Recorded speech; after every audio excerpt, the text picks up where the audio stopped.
Hello and welcome to more nerdy rodent geekery. Today I'm once again diving into the world of Stable Diffusion version 2 and getting things running locally on your own computer. Why? What's happened? Well, the news is there. Stable Diffusion Unclip 2.1 is out. We've got a couple of new models there, Unclip L and Unclip H as well. What are these? It's Stable Diffusion ReImagine. Just like it says there, basically you can take a picture, you don't really need a prompt, just an image, and it will generate variations on that image. So almost like the opposite of ControlNet, where you're trying to get it exactly like the image that you've got there, you want the pose and everything. This will give you variations.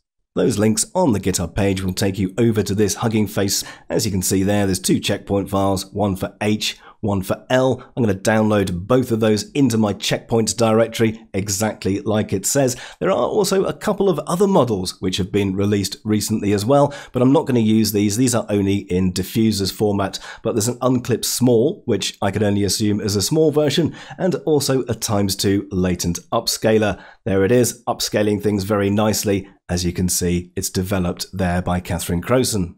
The README on GitHub for Stable Unclip gives you all the information that you need, including a link to a website if you don't want to install and run this locally. There is the website that you can use. You basically just drag a picture onto there or click one of those examples and it will reimagine for you. When running locally, we can of course do a lot more of this, and we've got full control over a variety of different parameters.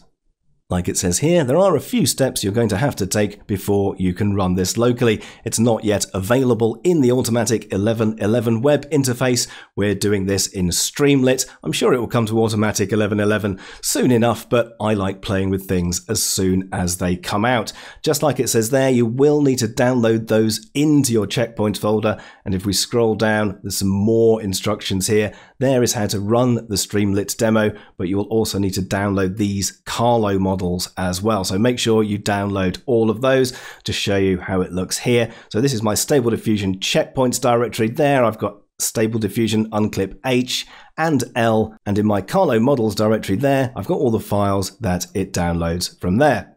Installing this is super easy. Obviously, I've already done a video on this quite some time ago, as Stable Diffusion 2 has been out for a while. So if you are looking to install it, do check out that video. Basically, I'm just carrying on from there. So here I am in my GitHub Stable Diffusion directory. So if I do a git pull, that will get the very latest Stable Diffusion code. I have, of course, already got it. I want to activate my environment. I've called mine SD2. Obviously, activate whatever virtual environment you have installed, whether it's venv or conva or whatever you've called it, and then pip install, as usual, -r requirements.txt, and that will get all the updates to Stable Diffusion so that you'll be ready to run this Streamlit application. There it is. We'll copy and paste that in there, paste, run that, and that will run your Streamlit application. When I start mine, it looks like this. It does give me a little bit of a warning about the ST cache being deprecated, and also what looks like a big red scary error down there, but don't worry about that. All that means is you haven't put a picture where it says drag and drop a file here. So let's drag a picture there right now and see what happens without changing any of the defaults. As you can see there, it's given me a load of things. We've got to wait for input, noise augmentation. Don't know what any of that is at the moment. Let's just click sample, see what happens. And after a couple of seconds there, we've got some samples. So it's done variations on that image. I haven't really typed a prompt in. I've just dragged the image there, click sample. I've got some variations. Okay, let's see what we can do with this. So remember, with this interface, you just drag an image on. Well, when you've got it installed locally, these are all the extra things you can do. You can specify the number of steps. 20 is the default there. ETA for DDIM, let's put that to 1. 768 by 768, that's absolutely fine. You can, of course, change the seed to create different variations. There's only two samplers here at the moment, DDIM and DPM. DDIM is absolutely fine. If we scroll up here, what else can we do? We've got a model selector there, so we've got L, H, and full Carlo. If you use the Carlo prior, that will remove the ability to upload images. You'll just be typing a prompt, which we've got there. Prompt just says a professional photograph. So as you can see, it says nothing about it being a portrait of a woman or anything like that. It's just a professional photograph. And you can also tell that isn't actually much of a photograph. We click sample again so we can see those images. And there they are, all very much like paintings. Now, this is one slightly annoying thing here, is that those images do disappear anytime you change anything on the interface. It all just resets. So that can be a little bit annoying. You're like, oh, what do I want to change on this image? And you scroll down and it has gone. But we also have a guidance scale there, 10 by default. As you saw, produces 4 images, number of rows, number of columns. I'm just going to drop that down to 1, save a little bit of VRAM. Number of input images, you can have lots in there. At the moment, we've only got 1. And if we scroll down, weight for input 1, and also a noise augmentation for the clip embeddings. Now, I've only got 1 image there, so having a weight there isn't going to really make any difference. I've only got 1, but this noise augmentation for clip embeddings does. Okay, so if I put this up to 500 and then resample it, now you see when we scroll down, it has changed. It's not like any of those others. So even though I've got the same seed, 42, that noise has changed the image quite a lot. Okay, now the maximum noise amount you can put in is 999. So let's see what happens when we do that. Okay, there it is. Now it is absolutely nothing like the original image. I've got some text and it's not really, yeah, that's just weird. So essentially that will completely destroy the image because you've just covered it in noise, and it will be mostly the prompt there. So a professional photograph is essentially what it's trying to say there.